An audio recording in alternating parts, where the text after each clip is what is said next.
Delighted. We've got some good guests, some top quality guests on the show this evening. Two of the country's finest singer-songwriters are here. It is Glenn, it is Chris from Squeeze, and they come with news. Hello, chaps. Welcome to the show. Welcome. It is nice to see you back at Virgin Radio. And, I mean, here we are, November 2025. I don't know what I'm doing tomorrow morning, and yet you already know what you are doing the November of 2026. And it's a big tour. Tell us a little bit about this, Glenn. We are touring from November into December. It's our first sort of major arena headline tour. We've got Billy Bragg along with us, which is really, really great. And also next March, we have an album which we'll be promoting, which is called Trixies, which is a set of songs that Chris and I wrote when I was 16 and he was 19. And we've just recorded it as an album. And it's sort of amazing, really, what we could do when we were that little, and you can praise yourself fully because it's not like it's you anymore. Let's go back and talk about that record in a second. But Chris, you seem to be really enjoying playing live. And I mean, you spend a lot of time on the road. Yeah. But Squeeze are a band who have I mean, this is where the band comes alive on the road, and you enjoy playing live. Oh, definitely. The band have grown in the last 5 years, I would say, and it's extraordinary. It's a safe pair of hands for the songs to be in, and we sound so great live. It's so great to be on tour. We're going on tour at the end of this week, and really looking forward to being on those bigger stages again. Tell us a little bit about Trixies then, because I'm sort of fascinated, Glenn, by this album. You say it was written when you guys were in your late teenage years, and they were a set of songs that remained unrecorded. Why was that? Well, Chris and I met in 1973, and we wrote these songs in 74, so we'd known each other for a year. But from the time that we met, we started writing, and like Chris would just keep on giving me lyrics, and I'd keep on putting tunes to them. And we didn't have anything else to do, is the honest truth. We had Squeeze as a band. We had Jules in the band and a couple of other people, and it was great fun, but we couldn't get arrested. We tried to get signed to Polydor. They didn't want us. Island Records didn't want us. So it took nearly 4 years until we actually made a record properly. By which time, those songs, I guess, were probably ancient history. You'd matured as songwriters. Is that the reason that they were never recorded back then? Well, I don't think we were proficient enough to record them back then. We did have a good go in a rehearsal room below Greenwich Swimming Baths. This is where we used to rehearse. And good acoustics. Yeah, good acoustics, yeah. And when we the original cassette of it, I think some of it was recorded there. So when you found this cassette and you have a listen, is it a little like looking at old photos? Or, because I recognise myself from the 70s and the 80s. Yes, of course I am. I'm a very different person. Yeah. Is it a bit like that when you listen or you look at songs that you wrote? Do you sort of still see yourself in them? I see a version of ourselves that's long gone, and if I think of my level of maturity at 16, I wasn't a particularly mature guy then. But songwriting was different for us, for both of us. I think we were really dedicated to it, and it turns out we were really good at it really early. So I think the songs are, without blowing our own trumpet, they're sort of evidence of the fact that we could do it then. It's just we couldn't play them. So who was inspiring you? Who did you want to be when you sort of put that poster up on the wall? Who were the songwriters, who were the artists that back in the early part of the 70s that you guys wanted to aspire to be? Well, there's so many, really. I think radio and at the time was very varied. And so I was listening, for instance, to Todd Rundgren 1 minute, and then Shakin' Stevens the next.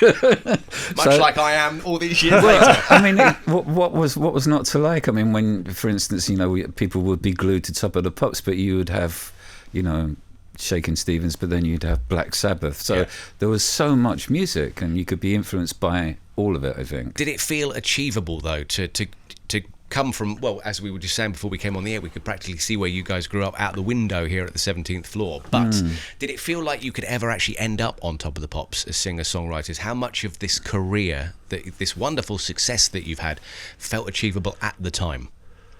I think that we always thought we'd succeed, but then, I think you have a youthful confidence that something's going to happen, and we certainly had a momentum, and it's lucky we had that, because I think, as I say, nothing happened for quite a long time until we started getting gigs in 75, I think, and that really was a big step up.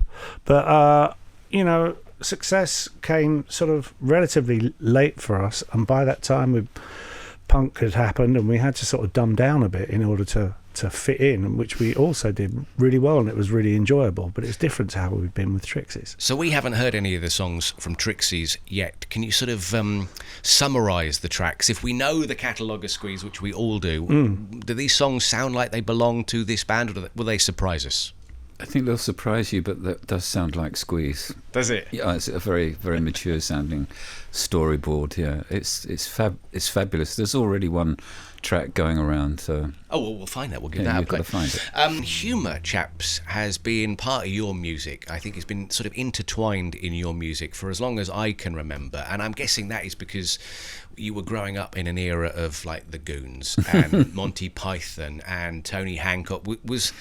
Were they the people that you were sort of watching, and was there sort of a realisation of trying to intertwine humour into some of your songs?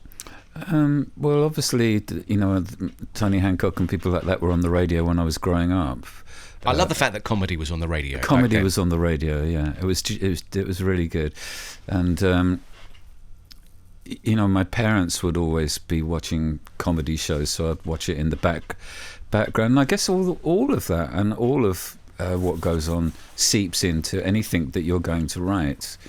And I think we've written a lot of very serious songs at the same time. And sometimes the humour is also in the same song as the serious side, and you manage to blend that so perfectly as well. And yet what I find fascinating is that some of your songs are so British, and yet they've translated so well in America, and you still have a great audience in America. This upcoming tour that you are doing, this tour this time next year, are there plans to take that out to America as well? Yeah, we'll be going out to America in August, September, I think. It's not quite finalised at the moment. That's what we're looking at. We have a really healthy audience in America, and we've put a lot of time in there. We first toured there in 1978, so we've been back regularly ever since. When you hear these songs on Trixies, and you are now a band who have 50 plus years since that record, what could you go back, if you could go back in time and tell those guys, those younger 16 and 19-year-olds, about life and about the band and about the music that you're making in 2025, what advice would you give your younger selves, Chris? Blimey. I mean, could a 16-year-old you, a 19-year-old you, have imagined that you would still be doing this at this point?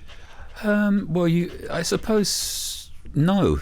I guess not. But the ambition to do what you do as a writer and as a member of a band is something that becomes your foundation in life, and you don't even know that until you get to the age where you're in your 70s and you look back and go, oh my God, that's what I did, But all my favourite artists are in their 70s. And I was talking earlier on, Mick Jagger is older than Joe Biden.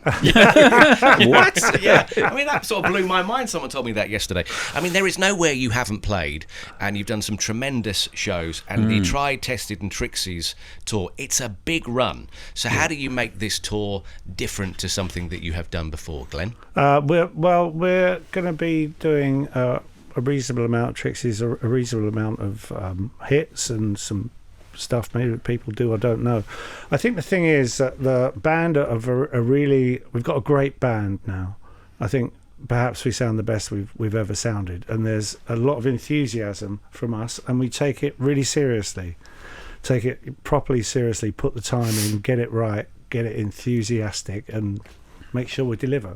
Who else is in the band then? Tell us a little bit about the rest of the group. Well, besides myself and Chris, there's Stephen Large on keyboards, Simon Hansen on drums, Owen Biddle on bass, who co-produced the record with Glenn. It's a Trixies record. He's great. Danica Dora, sings And how are the rehearsals going? Because you have just come straight from rehearsals, right? Because when Simon Hansen, don't forget Simon Hansen. Yeah. Melvin Melvin steel Duffy. guitars. Yeah, Melvin big old Duffy. band. And then the list goes on. And the rehearsals are going well, right? Yes. Okay, so people can find out details on your website, which is squeezeofficial.com. But basically, the new album is coming out in March. Steve Smith on percussion and vocals. It's like the credits of a movie. Just rolls and rolls. No wonder the tour is massive. How long you got? So it starts in November in Glasgow on the 12th. I mean, pretty much, you hear it on all the adverts, coming to a town near you. You are literally coming to a town near anybody listening this evening. So Glasgow, Blackpool, Nottingham, Newcastle, Stockton, Hull, Leeds, Liverpool, Manchester, London, Cardiff, Birmingham, Swansea, Plymouth, Bournemouth, and then Brighton, and then a Christmas break. Wow. And who knows what will quite a happen list. next? That is quite a list. Does that feel daunting? Knowing that, as I say, knowing that that's coming up this time next year. Well, no, because again, it's something that is inspiring to look towards. Because by that time, we'll be doing a different set. You know, the band will be red hot, and Billy Bragg will be there. So what's not to like? It's a great ticket. Chaps, thank you so much for coming in. Thank you for having us. And when the album is out in March, would you come in and see us again? I know Chris would love to see you as well in the morning. So, guys, good to see you. Thank you for your time. Thank you so much.